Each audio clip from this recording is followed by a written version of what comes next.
ونستعينه ونستغفره ونعوذ بالله من شرور أنفسنا ومن سيئات أعمالنا من يهده الله فلا مضل له ومن يضلله فلا هادي له وأشهد أن لا إله إلا الله وحده لا شريك له وأشهد أن محمدا عبده ورسوله أما بعد فإن خير الحديث كتاب الله وخير الهدي هدي محمد صلى الله عليه وسلم وشر الأمور محدثاتها وكل محدثة بدعة وكل بدعة ضلالة وكل ضلالة في النار.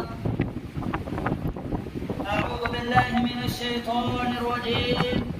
بسم الله الرحمن الرحيم. يا أيها الذين آمنوا اتقوا الله حق تقاته ولا تموتن إلا وأنتم مسلمون. يا أيها الناس اتقوا ربكم الذي خلقكم من نفس واحدة وخلق منها زوجها وبث منهما رجالا كثيرا والنساء واتقوا الله الذي تساءلون به والأرحام إن الله كان عليكم رقيبا. يا أيها الذين آمنوا اتقوا الله وقولوا قولا سديدا يصلح لكم أعمالكم ويغفر لكم ذنوبكم ومن يطع الله ورسوله فقد فاز فوزا عظيما. تمام سلکی حمد و ثنا حضرت و بزرگی بڑائی کبریائی تعریف تمجید اس اللہ وحدہ لا شریک کے لائق اور سزاوار ہے جو اکیلا تنہا پوری کائنات کا پوری انسانیت کا خالق مالک رازق مدبر و پالنہار ہے. بعدہ درود و سلام کا نزول ہو تمام انبیاء کرام علیہم الصلاۃ والسلام پر جنہوں نے اپنی اپنی قوموں تک اپنی اپنی امتوں تک اللہ کے پیغام کو ویسے ہی پہنچایا جیسے پہنچانے کا حکم دیا گیا تھا. بالخصوص امام الاولین امام الآخرین امام القبلتین امام الحرمین امامنا فی الدنیا امامنا فی الآخرہ میرے اور آپ کے دلوں کی بہار حضرت محمد صلی اللہ علیہ وسلم پر. اللہم صلی وسلم علی نبینا محمد. حاضرین جمعہ، آج کے اس خطبہ جمعہ میں میں اس عظیم شخصیت کا تذکرہ کرنا چاہتا ہوں جنہیں پیغمبر اسلام کے بعد ساری امت سے افضل ہونے کا اعزاز حاصل ہے. میں اس عظیم شخصیت کا تذکرہ کرنا چاہتا ہوں جنہیں نبوت سے پہلے نبی اکرم جناب محمد صلی اللہ علیہ وسلم کی دوستی کا شرف حاصل تھا. میں اس عظیم شخصیت کا تذکرہ کرنا چاہتا ہوں جنہیں تمام غزوات میں نبی اکرم جناب محمد صلی اللہ علیہ وسلم کا ساتھ ہم رکابی حاصل تھی. میں اس عظیم شخصیت کا تذکرہ کرنا چاہتا ہوں جنہیں قرآن کریم کے ذریعے صحابیت کی سند حاصل ہے. میں اس عظیم شخصیت کا تذکرہ کرنا چاہتا ہوں جنہیں وفات رسول جیسے غمناک المناک موقع پر امت کو سنبھالنے امت کو اختلاف سے بچانے کا شرف حاصل ہے. میں اس عظیم شخصیت کا تذکرہ کرنا چاہتا ہوں جنہیں انکار زکوٰۃ انکار ختم نبوت جیسے خطرناک فتنوں کا سر کچلنے کا شرف حاصل ہے. میں اس عظیم شخصیت کا تذکرہ کرنا چاہتا ہوں جنہیں السابقون الاولون عشر مبشرہ اور خلفائے راشدین کی فہرست میں پہلی پوزیشن حاصل ہے. میں اس عظیم شخصیت کا تذکرہ کرنا چاہتا ہوں جنہیں مقام صدیقیت میں سب سے اونچا مقام حاصل ہے۔ میری مراد حضرت ابوبکر صدیق رضی اللہ عنہ ہے۔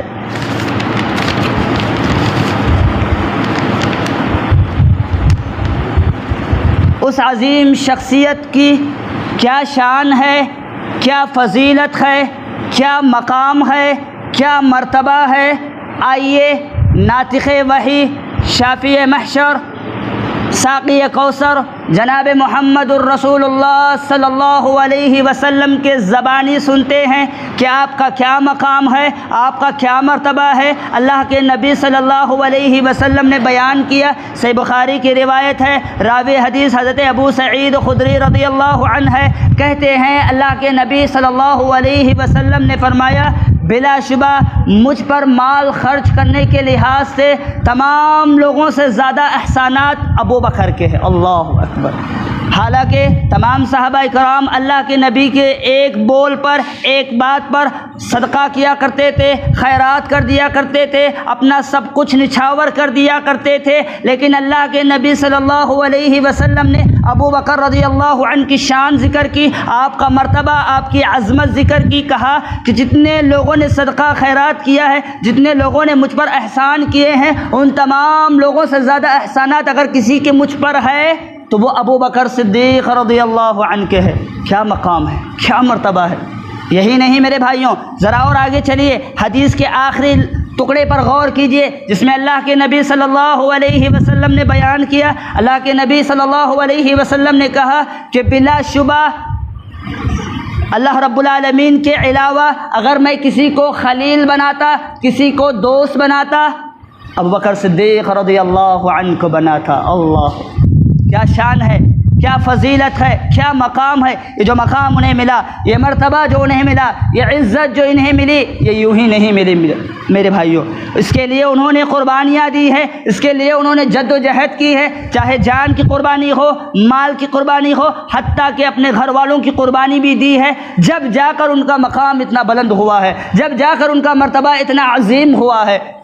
آپ جاننا چاہتے ہیں، آپ غور کرنا چاہتے ہیں کہ ابو بکر صدیق رضی اللہ عنہ کی کیا فضیلت ہے، آپ جاننا چاہتے ہیں ابو بکر رضی اللہ عنہ کا کیا مقام ہے، کیا مرتبہ ہے، تو آئیے ایک حدیث کی روشنی میں جاننے کی کوشش کرتے ہیں۔ صحیح بخاری کی روایت ہے، حدیث نمبر 3659، راوی حدیث حضرت جبیر بن مطعم رضی اللہ عنہ ہے، کہتے ہیں کہ ایک عورت اللہ کے نبی صلی اللہ علیہ وسلم کی خدمت میں حاضر ہوئی، آنے کے بعد اللہ کے نبی صلی اللہ علیہ وسلم سے کچھ گفتگو کی، کچھ بات چیت کی، پھر جب لوٹ کر جانے لگی، کچھ دور تک گئی، پھر واپس لوٹ کر اللہ کے نبی صلی اللہ علیہ وسلم کے پاس آئی اور کہنے لگی، اے اللہ کے نبی صلی اللہ علیہ وسلم، میں دوبارہ اگر آؤں اور آپ کو نہ پاؤں، اس سے مراد وہ آپ کی وفات لے رہی تھی، اگر آپ زندہ نہ رہے، آپ حیات نہ رہے، پھر میں آ گئی تو میں کس کے پاس چلے جاؤں، میں کس کے پاس جاؤں، کس سے گفتگو کروں۔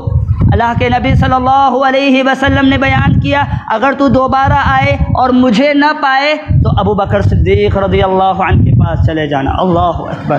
حالانکہ اس وقت وہ صحابہ کرام بھی موجود تھے جنہیں اللہ کے نبی صلی اللہ علیہ وسلم نے دنیا ہی میں جنت کی بشارت دی تھی، وہ صحابہ کرام بھی موجود تھے جنہیں اللہ کے نبی صلی اللہ علیہ وسلم کے یہاں بہت بڑا مقام تھا، بہت بڑا مرتبہ تھا، وہ صحابہ کرام بھی موجود تھے جنہوں نے جنگ بدر میں، جو میں اور آپ اچھے سے جانتے ہیں جنگ بدر کے غازیوں کی کیا مقام ہے، کیا مرتبہ ہے، جانتے ہیں، وہ لوگ، وہ صحابہ کرام بھی موجود تھے، لیکن اللہ کے نبی صلی اللہ علیہ وسلم نے کہا کہ اگر تم مجھے نہ پائے تو کس کے پاس چلے جانا، ابو بکر رضی اللہ عنہ کے پاس چلے جانا۔ اللہ اکبر۔ کتنی عظیم فضیلت ہے، کتنا بڑا مقام ان کو ملا، اتنا بڑا مرتبہ ان کو ملا، ان کی عظمت، ان کی فضیلت، ان کا مقام اللہ کے نبی صلی اللہ علیہ وسلم کی نگاہ میں کتنا بلند تھا۔ یہی نہیں میرے بھائیوں، حضرت ابو بکر صدیق رضی اللہ عنہ کی سیرت سے جو سبق مجھے اور آپ کو ملتا ہے وہ یہ ہے کہ ابو بکر صدیق رضی اللہ عنہ ایک بہادر شخص تھے، ایک لیڈر شخص تھے، ایک شجاع شخص تھے۔ لہٰذا سیرت ابو بکر اگر میں ذکر کر رہا ہوں، اس لیے ذکر کر رہا ہوں کہ آپ سنیں اور اپنے اندر بھی بہادری پیدا کریں، اپنے اندر بھی شجاعت پیدا کریں۔ سنیے حضرت ابو بکر رضی اللہ عنہ کتنے بہادر تھے۔ اللہ کے نبی صلی اللہ علیہ وسلم خانہ کعبہ میں نماز ادا کر رہے ہیں۔ میں اور آپ جانتے ہیں ابتدائی اسلام میں مشرکین مکہ مسلمانوں کو ستایا کرتے تھے، مسلمانوں کو اذیتیں دیا کرتے تھے، دین کی دعوت دینے میں، دین کی تبلیغ کرنے میں، نمازیں پڑھنے میں، اچھے کام کرنے میں لوگوں کو ستایا کرتے تھے، خیر کے کام کرنے نہیں دیا کرتے تھے۔ اللہ کے نبی صلی اللہ علیہ وسلم صحن کعبہ میں نماز ادا کر رہے ہیں۔ عقبہ بن معیط نے دیکھا کہ اللہ کے نبی صلی اللہ علیہ وسلم نماز کی حالت میں ہے، آپ کا گلا گھونٹنے لگا، آپ کا گلا گھونٹنے لگا۔ جو روایت میں ذکر کر رہا ہوں صحیح بخاری کی روایت ہے، حدیث نمبر 3678۔ عقبہ بن معیط نے دیکھا کہ اللہ کے نبی صلی اللہ علیہ وسلم نماز کی حالت میں ہے، گلا گھونٹنے لگا، اللہ کے نبی صلی اللہ علیہ وسلم کے گلے کو دبانے لگا۔ ابو بکر رضی اللہ عنہ نے دیکھ لیا، فوراً بھاگتے ہوئے اللہ کے نبی صلی اللہ علیہ وسلم کے پاس آئے اور عقبہ بن معیط کو دھکا دے کر دور گرا دیا۔ اور عقبہ بن معیط کو صرف دھکا دے کر گرایا نہیں بلکہ اسے ڈانٹتے ہوئے، اسے دھمکاتے ہوئے یہ بات کہی کہ اتقتلون رجلا ان یقول ربی اللہ، کیا تم اس شخص کو قتل کرنا چاہتے ہو، اس شخص کو مارنا چاہتے ہو جو تمہیں یہ کہتا ہے کہ اللہ رب العالمین میرا رب ہے؟ آپ اندازہ لگائیے کتنی بہادری تھی ان کے اندر، کتنا نڈر پن تھا، کتنا شجاع تھے وہ کہ کفار مشرکین کو للکارتے ہوئے، کفار مشرکین کو دھمکاتے ہوئے، کفار مشرکین کو ڈراتے ہوئے کہہ رہے ہیں کہ تم ایک آدمی کو اس لیے مار رہے ہو، ایک نیک شخص کو گلا گھونٹ رہے ہو صرف اس لیے کہ وہ یہ کہتا ہے کہ اللہ رب العالمین میرا رب ہے۔ آپ اندازہ لگائیں کتنے بہادر تھے، کتنے بہادر تھے۔ آج ہم جس سماج میں رہتے ہیں، جس معاشرے میں رہتے ہیں، جس سوسائٹی میں رہتے ہیں، ہم لوگوں کی اکثر ایک شکوہ شکایتیں ہوتی ہیں، مولوی صاحب ہم لوگوں کو ستایا جا رہا ہے، ظالم حکمراں ہم پر مسلط کر دیے جا رہے ہیں، ظالم پالیٹکس کے جو حکمراں ہیں ہم پر ظلم کر رہے ہیں، ہم پر زیادتی کر رہے ہیں۔ ذرا غور کیجئے، یہی سوال صحابہ کرام اللہ کے نبی صلی اللہ علیہ وسلم کے پاس لے کر آئے تھے ابتدائی اسلام میں۔ اللہ کے نبی صلی اللہ علیہ وسلم نے کہا کہ تم پر ابھی وہ وقت نہیں آیا ہے کہ تم سے پہلے لوگوں کو آرے سے چیر دیا جاتا تھا، ان کے جسم سے گوشت کو کھینچ کر نکال دیا جاتا تھا۔ آپ مجھے بتائیے کہ آپ کے ساتھ اتنا بڑا ظلم ہو رہا ہے؟ کیا آپ پر اتنی بڑی زیادتی ہو رہی ہے؟ آپ بہادری اپنائیے، آپ نڈر پن اپنائیے، اپنے دل میں اگر ڈر رکھے، خوف رکھے، اللہ رب العالمین کا رکھیے، توکل اللہ رب العالمین کے ذات پہ رکھیے۔ ذرا اور آگے چلیے، جہاں حضرت ابوبکر صدیق رضی اللہ عنہ کی سیرت سے مجھے اور آپ کو جو سبق ملتا ہے وہ یہ کہ ابوبکر صدیق رضی اللہ عنہ ایک بہادر شخص تھے، وہیں حضرت ابوبکر رضی اللہ عنہ کی سیرت سے جو دوسرا سبق مجھے اور آپ کو ملتا ہے وہ یہ کہ وہ بہت سخی بندے تھے، وہ ایک نیک عظیم اور سخی بندے تھے، اللہ رب العالمین کے راستے میں اپنے مال کو لٹانے والے تھے، اللہ رب العالمین کے راستے میں اپنے مال کو وقف کرنے والے تھے، اللہ رب العالمین کے راستے میں مال کو خرچ کرنے والے تھے۔ کتنے بڑے سخی تھے، اگر آپ سنیں گے آپ کے ہوش اڑیں گے، آپ کے ہوش اڑیں گے۔ جو روایت میں ذکر کر رہا ہوں ابو داؤد کی روایت ہے، حدیث نمبر 1878۔ اللہ کے نبی صلی اللہ علیہ وسلم نے غزوہ حنین کے لیے تعاون جمع کرنے کے لیے کہا، صدقہ کرنے کے لیے صحابہ کرام کو ابھارا۔ صحابہ کرام مسجد نبی میں موجود تھے، جیسے ہی اللہ کے نبی نے کہا کہ صدقہ کرو، خیرات کرو، فوراً صحابہ کرام مسجد سے نکل گئے۔ جن کے پاس جو تھا، جو اپنی حیثیت رکھتے تھے، وہ لا کر اللہ کے نبی صلی اللہ علیہ وسلم کے پیروں میں رکھ دیا، آپ کے بارگاہ میں لا کر ڈال دیا۔ عمر رضی اللہ عنہ چلے گئے اور اپنے گھر کا آدھا سامان لے کر اللہ کے نبی صلی اللہ علیہ وسلم کی خدمت میں حاضر ہوئے اور لا کر اللہ کے نبی صلی اللہ علیہ وسلم کے بارگاہ میں رکھ دیا اور کہا اللہ کے رسول صلی اللہ علیہ وسلم یہ میرا صدقہ ہے۔ اللہ کے نبی صلی اللہ علیہ وسلم نے ان سے پوچھا کہ تم کتنا لائے ہو؟ کہا اللہ کے رسول صلی اللہ علیہ وسلم گھر کا آدھا مال لایا ہوں، آدھا رکھ کے آیا ہوں۔ اتنے میں ابو بکر رضی اللہ عنہ تشریف لائے، لا کر اللہ کے نبی صلی اللہ علیہ وسلم کے بارگاہ میں رکھ دیا، آپ کے لیے اللہ رب العالمین کے لیے وقف کر دیا۔ اللہ کے نبی نے سوال کیا، اے ابو بکر تم کتنا لائے ہو؟ ابو بکر رضی اللہ عنہ کے جو جواب تھے، حضرت ابو بکر رضی اللہ عنہ کے جو کلمات تھے وہ میرے اور آپ کے لیے نصیحت ہے، میرے اور آپ کے لیے درس ہے۔ ابو بکر صدیق رضی اللہ عنہ نے کہا، اے اللہ کے نبی صلی اللہ علیہ وسلم گھر کا پورا سامان لا کر رکھ دیا ہوں۔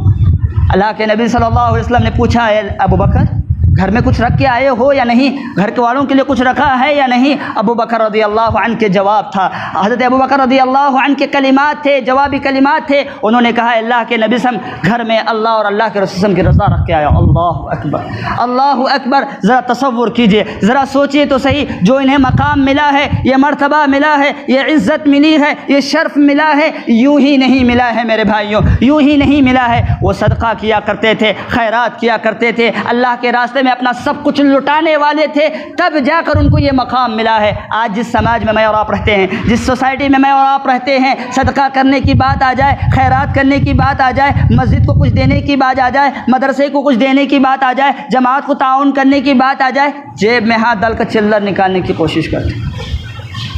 ذرا تصور کیجئے، ہم اپنے آپ کو نبی سے محبت کرنے والا کہتے ہیں، ہم اپنے آپ کو نبی کی اتباع کرنے والا کہتے ہیں، ہم اپنے آپ کو مسلمان کہتے ہیں، ہم اپنے آپ کو صحابہ کرام کا متبع کہتے ہیں، اور کام دیکھیے کتنی کنجوسی والا کر رہے ہیں۔ کام دیکھیے، جو رب نے ہمیں دولت عطا کی، جس رب نے ہمیں مال و دولت سے نوازا، اس کے راستے میں خرچ کرنے میں ہم کنجوسی کر رہے ہیں۔ آپ اندازہ لگائیے، آپ ذرا سوچیے تو صحیح، صحابہ کرام کتنے عظیم شخصیت تھی، صحابہ کرام کی شخصیتیں کتنی عظیم تھی، وہیں ابو بکر رضی اللہ عنہ کی شخصیت سب سے عظیم تھی۔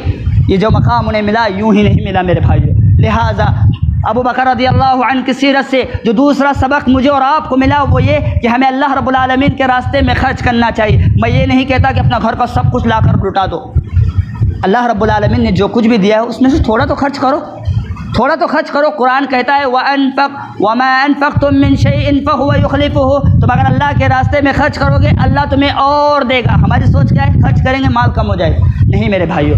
لہٰذا سیرت ابو بکر سے جو دوسرا سبق ملا وہ سخاوت کا سبق ملا، اللہ کے راستے میں مال کو خرچ کرنے کا سبق ملا۔ تیسرا جو سبق حضرت ابو بکر رضی اللہ عنہ کی سیرت سے مجھے اور آپ کو جو ملتا ہے وہ یہ ہے کہ قرآن مجید کی تلاوت کرنی چاہیے۔ سنیے، حضرت ابو بکر رضی اللہ عنہ کتنی قرآن مجید کی تلاوت کرنے والے تھے۔ اپنے گھر کے اندر ایک کمرہ بنایا ہوا تھا جہاں بیٹھ کر وہ اللہ کا ذکر کیا کرتے تھے، جہاں بیٹھ کر وہ قرآن مجید کی تلاوت کیا کرتے تھے، جہاں بیٹھ کر اللہ کے کلام کو پڑھا کرتے تھے۔ اتنا پرسوز آواز میں پڑھا کرتے تھے، اتنے بہترین آواز میں پڑھا کرتے تھے، کفار مشرکین کی عورتیں، کفار مشرکین کے بچے سننے کے لیے جمع ہو جایا کرتے تھے۔ اللہ اکبر۔ اس واقعے سے دو باتیں پتہ چلتی ہے کہ ابو بکر رضی اللہ عنہ نے اپنے گھر میں ایک کمرہ بنایا ہوا تھا جہاں بیٹھ کر اللہ کا ذکر کرتے تھے، اللہ کے کلام کی تلاوت کیا کرتے تھے اور قرآن مجید کو کثرت سے پڑھا کرتے تھے۔ آج ہماری حالتیں کیا ہے؟ آج ہماری حالتیں کیا ہے پتہ ہے؟ ہمارے گھروں میں ڈائننگ روم ہے، ہمارے گھروں میں بیڈ روم ہے، ہمارے گھروں میں ہال ہے، ہمارے گھروں میں وہ چیز بھی ہے، ٹی وی کو کہاں رکھنا ہے، کیسے رکھنا ہے، وہ کمرہ بھی بنایا ہوا ہے جہاں بیٹھ کر ہم ٹی وی دیکھیں گے۔ کیا ہمارے گھروں میں ایک ایسا کمرہ ہے جہاں بیٹھ کر ہم اللہ رب العالمین کی بارگاہ میں روتے ہو؟ کیا ہمارے گھروں میں ایک کمرہ ہے جہاں بیٹھ کر ہم اللہ کا ذکر و اذکار کرتے ہو؟ کیا ہمارے گھروں میں ایسا کمرہ ہے جہاں بیٹھ کر ہم قرآن مجید کی تلاوت کرتے ہو؟ ہمارے گھروں سے سب سے پہلے صبح صبح دو ہی آوازیں آتی ہیں، ایک تو گانے کی آواز، نہیں تو دوسرے گالیوں کی آواز۔ بندہ سنے تو محسوس کرے گا کہ یہ مسلمان کا گھر ہو ہی نہیں سکتا۔ ہمارے اصحاب حتیٰ کہ ابو بکر رضی اللہ عنہ کے گھروں سے صبح کے وقت جو آواز آتی تھی وہ قرآن مجید کی تلاوت کی آواز آتی تھی۔ آج ہماری حالت کیا ہے پتہ ہے؟ آواز اذان دیا جائے تو مشرکین کافرین کہتے ہیں ہم لوگوں کو اذان سے تکلیف ہوتی ہے، جبکہ آپ اس واقعے سے اندازہ لگائیے کفر مشرکین مکہ ابو بکر رضی اللہ عنہ کے کلام کو سننے کے لیے، تلاوت کو سننے کے لیے جمع ہو جایا کرتے تھے۔ اگر ہمارے اندر شوق ہوگا، ہمارے اندر جذبہ ہوگا، دوسرے لوگ ہم سے متاثر ہوں گے۔ فجر کے وقت کی اذان کو بیان کرنے کا حکم دیا گیا، کیوں دیا گیا؟ نماز پڑھتے نہیں، لوگوں کو اذان دے کر بلا رہے ہیں۔ اگر ہم انٹرسٹ دکھائیں گے، ہم متاثر ہوں گے، ہم نماز کے لیے جمع ہوں گے، کسی کی کہنے کی ہمت نہیں ہوگی۔ لہٰذا ابو بکر رضی اللہ عنہ کی سیرت سے جو تیسرا سبق مجھے اور آپ کو ملا وہ قرآن مجید کی تلاوت زیادہ سے زیادہ کرنا ہے۔ اسی طرح ابو بکر رضی اللہ عنہ کی سیرت سے جو چوتھا سبق مجھے اور آپ کو ملتا ہے، جو چوتھا درس مجھے اور آپ کو ملتا ہے وہ ہے تقوی کا سبق۔ ابو بکر رضی اللہ عنہ اللہ رب العالمین سے ڈرنے والے تھے، آپ کے دل میں اللہ کا ڈر، اللہ کا خوف تھا۔ واقعہ سنیے، صحیح بخاری کی روایت ہے، حدیث نمبر 3845، راوی حدیث حضرت انس رضی اللہ عنہ ہے۔ وہ بیان کرتے ہیں کہ ابو بکر رضی اللہ عنہ کے غلام ایک مرتبہ کھانے کی کوئی چیز لے کر ابو بکر رضی اللہ عنہ کے پاس آیا اور کہنے لگا کہ یہ کھانے کی چیز ہے۔ ابو بکر رضی اللہ عنہ نے پوچھا نہیں ہے کہ کھانے کی چیز کہاں سے آئی، کھا لیا۔ کھانے کے بعد انہوں نے پوچھا کہ یہ کھانے کی چیز تم نے کہاں سے لائی ہے؟ کہا کہ میں نے زمانے جاہلیت کے زمانے میں ایک آدمی کے لیے کہانت کی تھی، یعنی غیب کے بارے میں کوئی چیز بتایا تھا، حالانکہ میں غیب جاننے والا نہیں ہوں، میں نے بس ایسے ہی بتا دیا تھا اوٹ پٹانگ۔ اور آج اس سے میری ملاقات ہوئی اور اس نے یہ کھانے کی چیز مجھے پیش کی. جیسے ہی ابو بکر رضی اللہ عنہ نے سنا فوراً اپنے منہ کے اندر اپنے ہاتھوں کو انگلیوں کو ڈالا, جو کھایا تھا وہ تمام کا تمام الٹیاں کرنے لگے. اندازہ لگائیے ان کے دل میں اللہ کا کیا ڈر تھا. حرام لقمہ اپنے پیٹ میں جانے کو وہ پسند نہیں کیا کرتے تھے. آج ہماری حالتیں کیا ہے؟ اپنے آپ کو مسلمان کہتے ہیں, اپنے آپ کو نمازی کہتے ہیں, اپنے آپ کو عمرہ کرنے والا کہتے ہیں, اپنے آپ کو حاجی کہتے ہیں. کیا کر رہے ہیں بھائی؟ حرام و حلال کی تمیز نہیں ہے, حرام و حلال کی تمیز نہیں ہے. جہاں سے آ رہا ہے بس کھا رہے ہیں, جہاں سے کما رہے ہیں بس کھا رہے ہیں. حرام کی تمیز نہیں, حلال کی تمیز نہیں. میرے بھائیوں, اگر آپ جو حرام کا کھا رہے ہیں, آپ جو حرام کا کما رہے ہیں, اگر آپ یہ حرام کا کما کر اللہ رب العالمین کے بارگاہ میں رو رو کر بھی گڑ گڑا کر بھی دعا مانگے, اللہ دعا قبول نہیں کرے گا. صحیح بخاری کی روایت ہے, اللہ کے نبی نے ایک آدمی کو دیکھا دور دراز کا سفر کر کے آ رہا تھا, تھکا ہوا تھا اور کہہ رہا تھا اللہ رب العالمین تم میری مدد فرما. اللہ کے نبی نے کہا اللہ اس کی کیسے مدد کرے گا جبکہ اس نے کھایا حرام کا تھا, اس نے جو پہنا ہے حرام پیسے سے پہنا ہے, اس کی پرورش حرام پیسوں سے ہوئی ہے. آپ اندازہ لگائیے, جو ہم شکوہ کرتے ہیں نا, جو شکایتیں کرتے ہیں مولوی صاحب ہماری دعائیں قبول نہیں ہو رہی, ہو سکتا ہے ہم حرام کما رہے ہو سکتا ہے ہمارے حرام پر پیسوں پر پرورش ہوئی ہو سکتا ہے ہم حرام کھا رہے ہو, حرام لقمہ کھا رہے ہو. لہٰذا غور کرنے کا مقام ہے. سیرت ابو بکر سے جو چوتھا سبق مجھے اور آپ کو ملا وہ یہ کہ اپنے اندر تقویٰ پیدا کیجیے, اپنے اندر اللہ رب العالمین کا ڈر اور خوف پیدا کیجیے.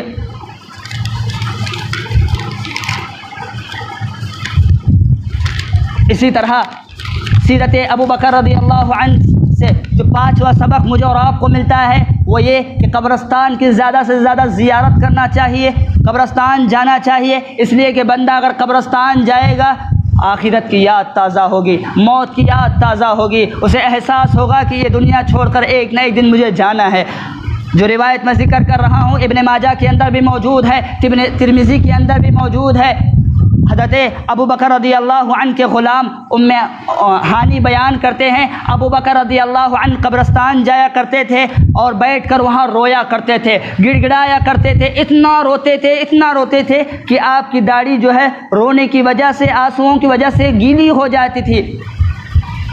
ان کے غلام نے, ہانی نے ابو بکر رضی اللہ عنہ سے کہا کہ آپ قبرستان آتے ہیں اتنا کیوں روتے ہیں؟ انہوں نے کہا کہ میں قبرستان آ کر اس لیے روتا ہوں اس لیے کہ قبر آخرت کی منزلوں میں پہلی منزل ہے. جو بندہ یہاں کامیاب ہوا آگے بھی کامیاب ہوگا, جو یہاں فیل ہوا آگے بھی فیل ہوگا. لہٰذا آپ ذرا اندازہ لگائیے ابو بکر رضی اللہ عنہ کی شخصیت کتنی عظیم شخصیت تھی کہ دنیا ہی میں اللہ کے رسول صلی اللہ علیہ وسلم نے انہیں جنتی ہونے کی بشارت دی تھی. اللہ کے نبی نے کہا تھا وَأَبُو بَكْرٌ فِي الْجَنَّةِ کہ ابو بکر جنتی ہے. دنیا کے اندر ہی جنت کی سرٹیفکیٹ اللہ کے نبی صلی اللہ علیہ وسلم کے زبان رسالت سے مل چکی تھی, لیکن اس کے باوجود آخرت کو یاد کیا کرتے تھے, اس کے باوجود قبر کے عذاب کو یاد کر کے رویا کرتے تھے. آج ہماری حالت کتنی افسوسناک ہے پتہ ہے؟ ہم قبرستان بھی جاتے ہیں ماوا کھا کر یوں کر تھوک رہے ہیں.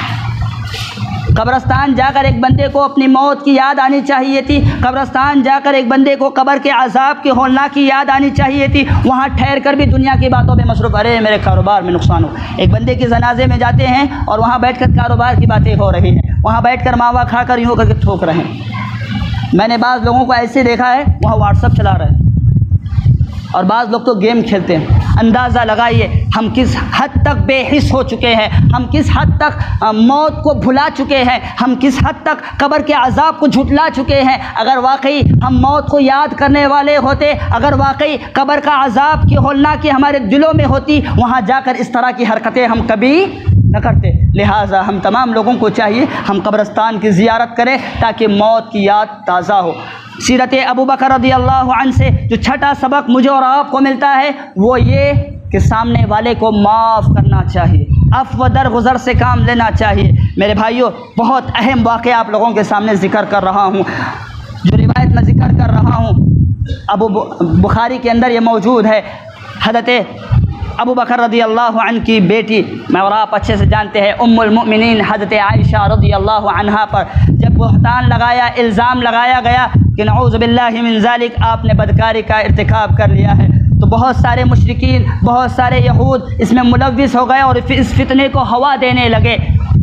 کچھ جو نئے مسلمان ہو چکے تھے اس فتنے کے اندر مبتلا ہو گئے, نعوذ باللہ من ذالک. انہوں نے یہ سمجھ لیا کہ حضرت عائشہ رضی اللہ عنہا نے بدکاری کا ارتکاب کر لیا ہے۔ تو ابو بکر صدیق رضی اللہ عنہ کے ایک دور کے رشتہ دار تھے جن کا نام تھا حضرت مصطح رضی اللہ عنہ، جو کہ بہت غریب تھے۔ حضرت ابو بکر رضی اللہ عنہ ماہانہ خرچ دیا کرتے تھے گھر چلانے کے لیے۔ جب انہوں نے بھی اس فتنے کو ہوا دیا، وہ بھی ملوث ہو گئے، انہوں نے بھی حضرت عائشہ رضی اللہ عنہا کے بارے میں یہ سوچ لیا کہ نعوذ باللہ من ذلک انہوں نے بدکاری کا ارتکاب کر لیا ہے۔ اور اس بات کی خبر جب ابو بکر رضی اللہ عنہ کو ہوئی، ابو بکر رضی اللہ عنہ نے کہا اللہ رب العالمین کی قسم، اللہ رب العالمین کی قسم، آج کے بعد میں مصطح رضی اللہ عنہ کو ماہانہ خرچ دوں گا ہی نہیں۔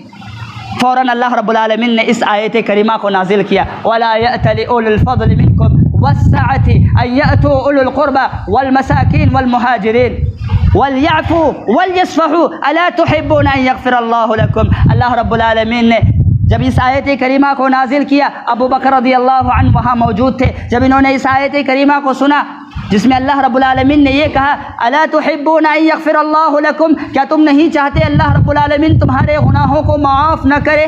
تو ابو بکر رضی اللہ عنہ نے کہا کہ بے شک میں چاہتا ہوں اللہ میرے گناہوں کو معاف کرے۔ انہوں نے کہا کہ آج کے بعد میں مصطح رضی اللہ عنہ کو معاف کرتا ہوں۔ جو انہوں نے کہا میں اسے معاف کرتا ہوں، اور ماہانہ خرچہ جو دیا کرتا تھا، منتھلی جو دیا کرتا تھا، میں وہ دوبارہ شروع کرتا ہوں۔ آپ اندازہ لگائیے، ایک باپ کے لیے اس کی بیٹی کی عزت سے بڑھ کر کوئی چیز نہیں ہوا کرتی، لیکن جب انہوں نے اس طرح کے ارتکاب کیا، اس طرح کی برائی میں ملوث ہوئے، اس طرح کے گناہ کے کام میں ملوث ہوئے مصطح رضی اللہ عنہ، اور جب اللہ نے اس آیت کریمہ کے ذریعے معاف کرنے کا حکم دیا، فوراً کہا الا تحبون ان یغفر اللہ لکم، اللہ میں چاہتا ہوں کہ اللہ مجھے معاف کرے۔ آج ہماری حالت کیا ہے پتہ ہے؟ کوئی ہمارے ماں بہن پر گالی دے، اس سے بڑھ کر اسے گالی دینے کی کوشش، معاف کرنا دور کی بات ہے۔ ہمارے یہاں ایک چھوٹا سا لینگویج ہے، چھوٹا سا جملہ ہے، اینٹ کا جواب پتھر سے دینے کا۔ ماں پر گالی دیا، بہن پر گالی، بہن پر گالی دیا، ماں بہن پر، پورے خاندان پر گالی۔ آج ہماری حالتیں اتنی افسوسناک ہے، آج ہماری حالتیں اتنی خطرناک ہے۔ لہٰذا ہم تمام لوگوں کو چاہیے کہ سیرت ابو بکر رضی اللہ عنہ کا جو 5واں سبق جو میں نے آپ لوگوں کو دیا ہے، اس سبق کو یاد کیجئے، اس سبق کو یاد رکھیے، اور سامنے والا اگر آپ کے ساتھ زیادتی کرے معاف کر دے، اس لیے کہ الا تحبون ان یغفر اللہ لکم، اگر کسی کو آپ معاف کریں گے اللہ رب العالمین آپ کو معاف کرے گا، آپ کے گناہوں کو معاف کرے گا، اللہ آپ سے محبت کرے گا۔ لہٰذا آخر میں اللہ رب العالمین سے دعا ہے اللہ رب العالمین ہم تمام لوگوں کو سیرت ابو بکر کے مطابق زندگی گزارنے کی توفیق دے۔